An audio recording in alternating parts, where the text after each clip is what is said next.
The first thing that comes is meeting. Radiance. I mean, collective. Convergence of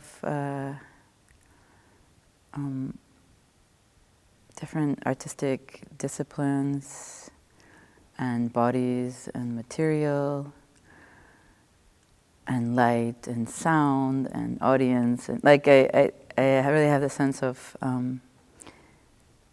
things meeting. I was going to go for village or village square.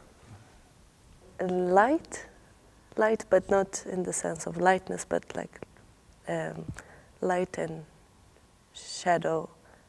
It's a magic cave, I would say. Tornado. I would say crystal.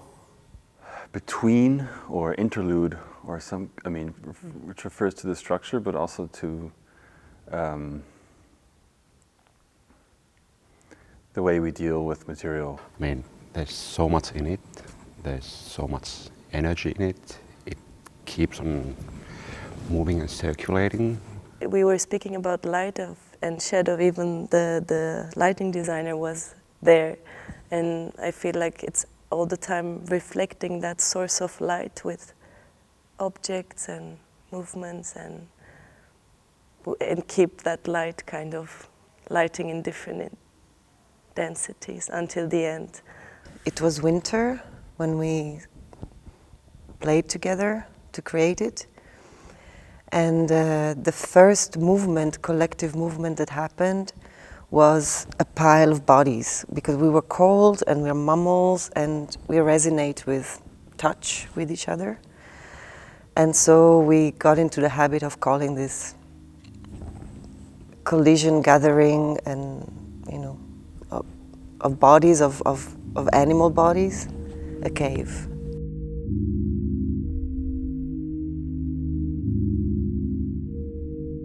I was invited to work in a theater at the How, and to make something in progress.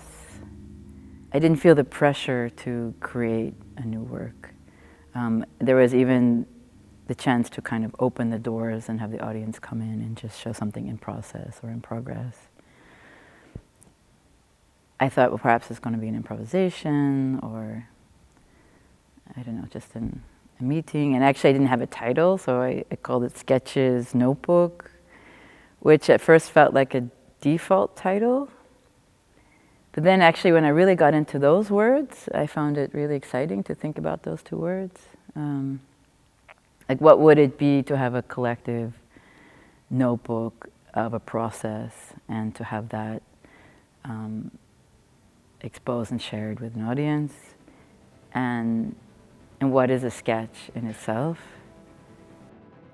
You kind of go immediately to the outlines of something, and it's a proposal for something that might or might not happen in the future. And normally it's quite kind of quick and fast and maybe even impulsive, like you just get, you know, hit by something and you want to sketch it out. So you don't have all the means to realize it. But at the same time, that sense of like, without too much thinking, you just sketch something, but at the same time you, with not much, you're forced to go to kind of the essence of things. And I was enjoying that as a kind of a structural question, how to make something pretty essential and immediately in terms of form.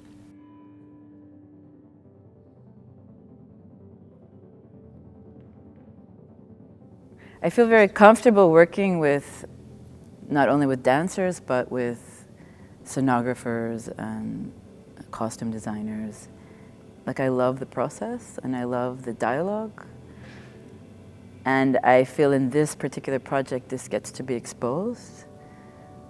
So you can see Vladimir and Claudia and Brendan, you see they're making choices live. You don't see like the ultimate costume for a scene. You see a bit like what goes on in performance work, but it feels like I'm opening the process, and that's actually kind of not only shown, but it's celebrated.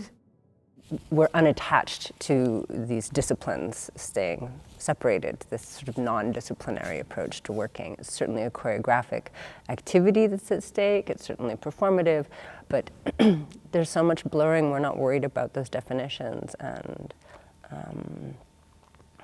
in the playing of it, of course, everyone has their sense of responsibility that they maintain so elegantly. But no, it's really a sense of community. It's, you know, it's beyond family. It's a chance to really touch and be touched through an encounter with the public. You could say this about most of performances. People come together, but yeah, here I think it was particular about this, that very different people, different artists with different backgrounds come together and not only like work under like one vision of the choreographer, but rather everyone brings in their background, their experiences, their work, and this can meet on a kind of equal level in the space.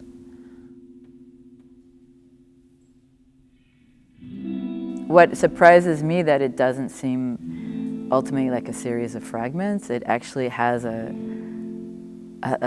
total sense, and it seems like the work is talking to each other. So one scene dialogues with another, and so the sense that it's more of a piece than like when I put the materials in order. I'm surprised that it has that sense of a piece, because again, that wasn't the original intention. So many ideas, so many departure points, so many scenes, proposals from here and there. So I think the challenge, if thinking about the creation process, it largely had to do with the thing of trying to find a way of making it coherent as a global thing. These are all single gestures, and there is not a trip from beginning to the end. So there is always, you are always entering and exiting, and you are becoming a spectator also. And so it's a very, as a performance, it's a very challenging thing to switch from one to the other, and keep the presence in both. What's important is that my role is constantly circulating and changing, or I'm helping someone get dressed, or I'm moving an instrument, or I'm helping a colleague fly. And it's that polyvalence, actually, which is the thing which interests me the most artistically. As the piece per se, so as what we are working choreographically or artistically, is this real honoring of form. We are here now, this little temporary call. So I'm a sketch, right? If you see, depending on which perspective you see the body, no? And yeah, I'm here temporarily, and in this amount of time of my lifespan, I get to do this couple of things, you know. Normally most of my work is on a proper stage, and the audience has one view, and I'm working with micro-narratives, or I work with I create a world on stage, and they have to enter, and they can drift away, but here they're more exposed, and I think this element of being exposed, being opening spaces, entering other territories of other people's artistic worlds, and also worlds of their imagination. I think that, you know, that becomes a content in itself, and the audience is included, and that's quite unusual without it being too casual, and it's not any sense of a you know, a kind of artist lecture like we like to work together and here we are. It's really trusting the work itself, and I think that's particular because you have especially, again, that Claudia and Vladimir are so present, and they're they're performing their participation. I think that's a very, very special aspect of it.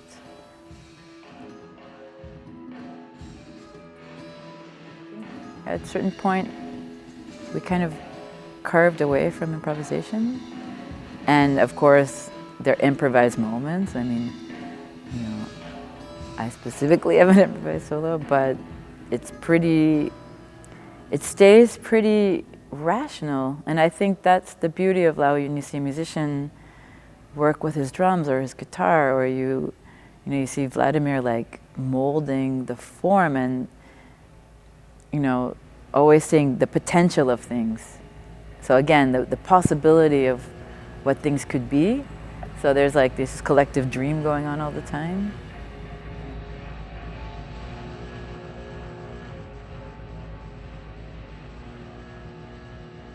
I have this weird love affair with that, With your foam? with the foam. This I never expected. I don't know when it popped up, that foam piece. Yeah, we went material shopping, and then we found this material and it brought it in here, and then it just became one of us in a way. And you had a love affair with your foam piece. In the beginning section, in the first scene, there's this. There's like 5 minutes of me trying to form it into something else than it is, and it's kind of resisting, and then it's moving me, and then I allow myself to be moved. So this whole negotiation between me and the material, and it again also kind of a strong image for me to always remember that materials have their own volition and their own kind of will, and they don't always bend to my will. So this is a very literal translation. Mm-hmm.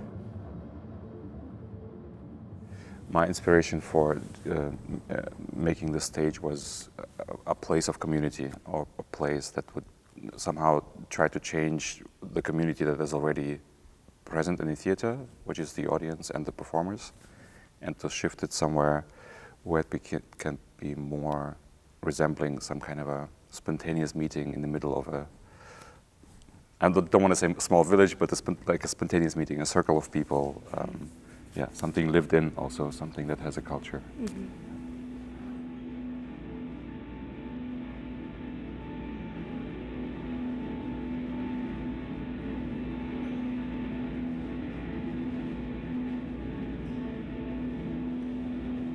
The ramp just came as an exaggeration. We started using it as a slide, I think, after it became a ramp. Yeah, after it was there. So I installed it to break the space. I installed it in the audience tribune to put piece of the stage into the audience tribune in exchange for putting piece of the audience tribune on stage. And then at some point we started using it as a slide.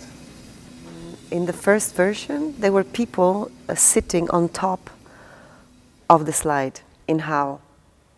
So it was very natural for them to sort of fall into the slide. So when we would have these actions up and down, sometimes we would just reach for people and have them try. So it was already a permission given to the room. So then later on, when the show was over, people would come up and try. Or if there are children in the audience, I tend to, at the end of the show, take them and ask them if they want a slide. And so it stays on as a post-performance, as a byproduct.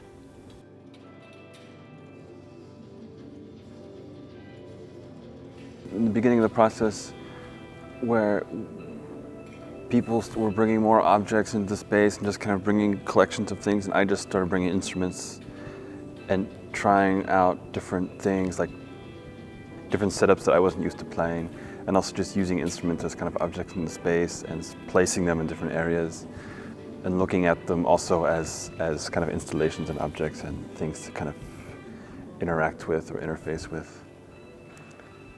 And I guess that also affected the way the music was made or the way it's performed, but also the material I was making kind of gave me some guidelines to work within, some boundaries that I had to work with. I mean, you're shifting a lot with the range of your musicianship and the way that you work as a composer. There's an incredible amount of different genre of sound work that's at stake, that's super playful, that sometimes it shifts when you would go to a new inhabitation. Like if you rock out a drum solo, it's really different if you're like experimenting with the guitar, which isn't like your primary instrument, to if you're making like more of a dance music scenario and flirting with that, or accompanying Meg when she's in the Blanket Lady solo. Like the development of that was really magical to behold. All the sections are very short, and so it was kind of the challenge of like being like, I mean, we made tons of material, and in the beginning we were doing them, you know, as we developed the material we would do it for much longer and come up with different proposals, and I would prepare things and compose things, but I think the nature of everything being so short, it kind of emphasizes the differences in the pieces, and so I found it exciting to go from something very minimal and soft or repetitive to something very big and loud and moving around the space, going from something electronic to playing acoustic drums in the space or playing guitar. I think that's what I found interesting making the piece.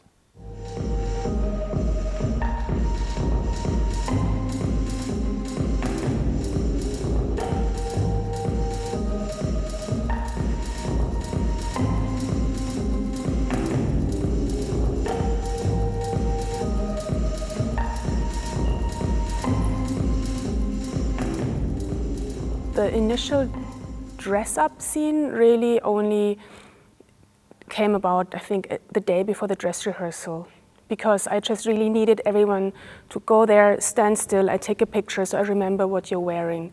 And also I then moved the rack into space, it was somewhere else before, and then Meg sort of liked that image or that activity, and then based on that I had to really quickly, I think, come up with all these new elements that weren't really there before. But so this whole, well, it was just coming out of a practical need, like a practicality.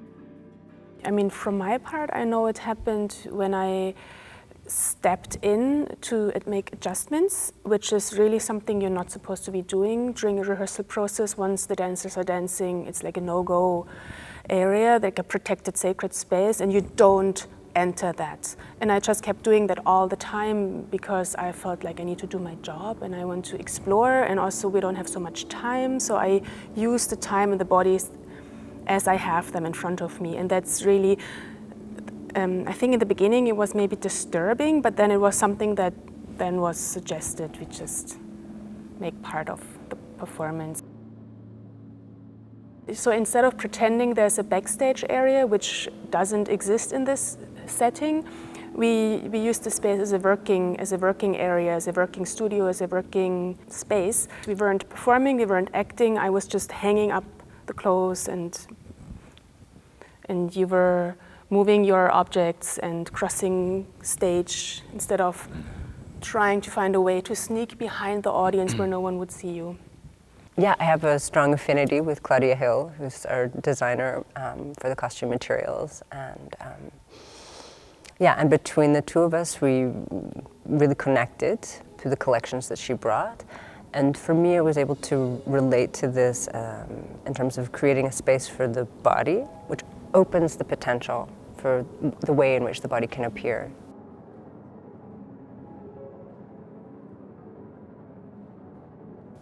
I'm amazed by the audience that, like, if you address them in a certain way, or how open in such a short amount of time they can be. I mean, how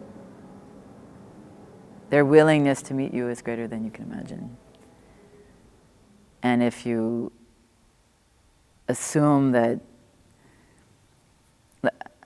there's not a problem and that there's not a separation and that they're active participants in the experience by their presence, by their, like if that's acknowledged and they're acknowledged, I think in terms of how they engage in the work, it's quite easy for that to happen.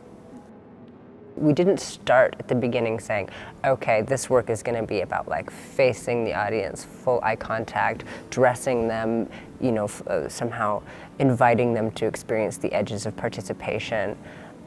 That wasn't from the outset.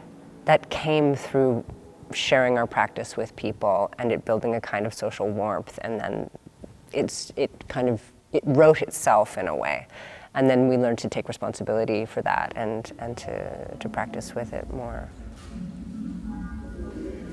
Now, if everyone looks at someone across the room and establish eye contact,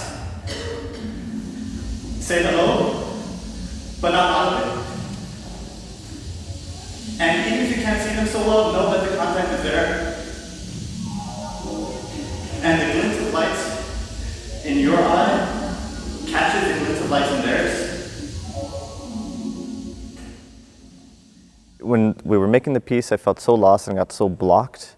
Also, what is it to be a dancer, or what is material? I mean, all these words I didn't really know. I had a formation, I mean, I never went to school for dance, all these things, so I was like, and insecure about my abilities as a dancer. Anyway, so then we're doing this change exercise where we change states. And I just changed into just describing what's in the room. You know, there's white light here, there's the ground, black floor. And then Meg's like, there's something about the tone, because, I was, just speaking very like this about, and she liked the tone of it. And then she just kept on inserting it whenever we would do a run. She's like, oh yeah, do that thing again. And then it became a section like, oh yeah, Jorge, just go and talk. So just talk, and there's not so much direction. So I thought like, okay, take the space. So I just took the space and started, I realized, oh wow, I have space here to talk. I could say anything. So I did, and no one said, no, that's stupid.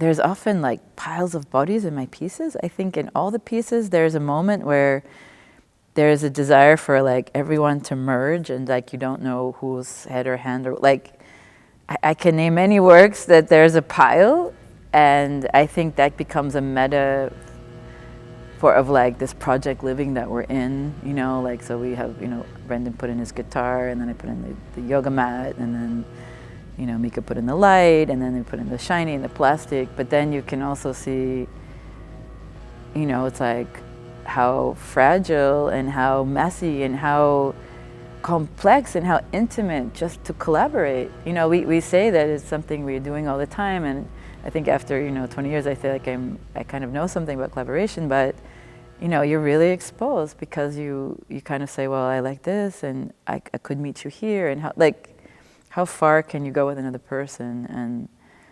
And I really love that scene, because it's like, yeah, you just see how complex it is for a group to meet.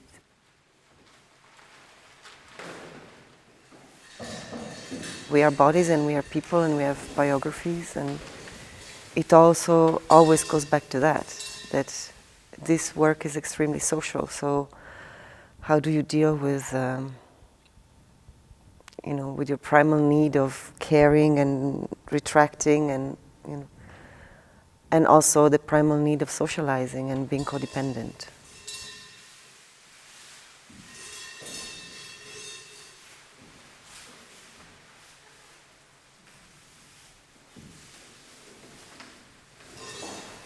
Like literally, it could stink and itch, or because we're working with materials, and there's dancing materials, and there's fabric materials, all these, and we're actually in these materials, and in each other's materials. And so, yeah, something about this performance is I'm thinking, man, I don't know how it looks from the outside, but from the inside, we're getting like a fiberglass, itchy, like a cord around your neck. Something stinks, costumes are musty, sweat, cuts, bruises, I mean, yeah, I don't know if that shows, probably doesn't, but from the inside, I'm always like.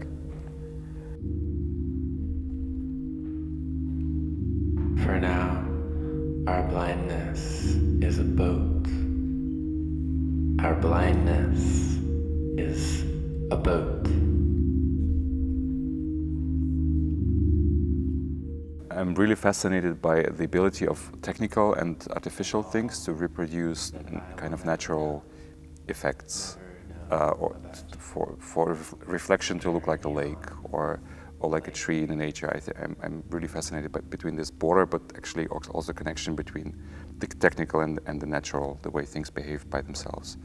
So I'm always trying to work with machines and also with lights and reflections in such a way as to produce something that would seem somehow a step beyond the purely technical. Our blindness is a boat.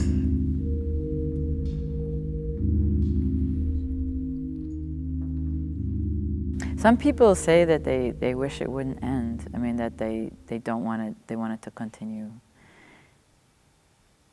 And I feel like it's a pretty full performance, so I think, wow, that's, you know, they just want to stay in that environment. And I actually particularly love when people want to like slide down this space or be in this space afterwards or like use it. And I also think like, oh, can we just give this, can this just be a kind of something that ignites a space, and can we offer it to others? I don't know, that sometimes I have this, like, how can this be generated? How can we move it for other people?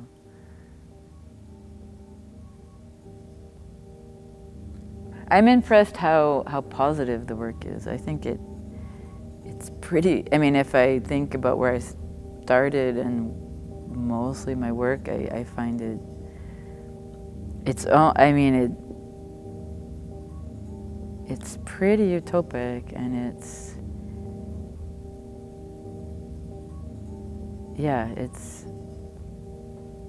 somehow we have to sort of like move ourselves into the vision, like into that collective dream. And I think we're all still trying to understand, like, wow, we made this dream, and now what? We made this, like, you know, this art space together, and we're all sharing, nobody's imposing their ideas on the other, we're all like coexisting, and it's so playful and open, like how do we take responsibility for that movement and that proposal? And how do we take that forward in our other work? And I think that's something I don't know if we all speak about, but I think it's a question we all have.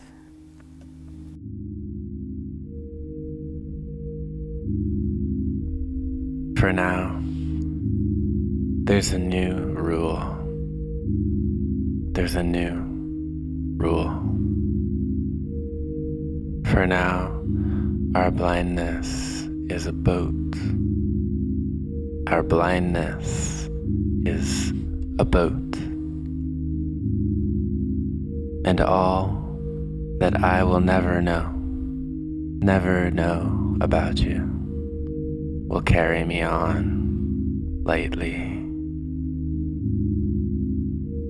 For now, our blindness is a boat. Our blindness is a boat. And the drift is sweet when I admit that there never was a harbor. No lesson, no secret. Help me believe it.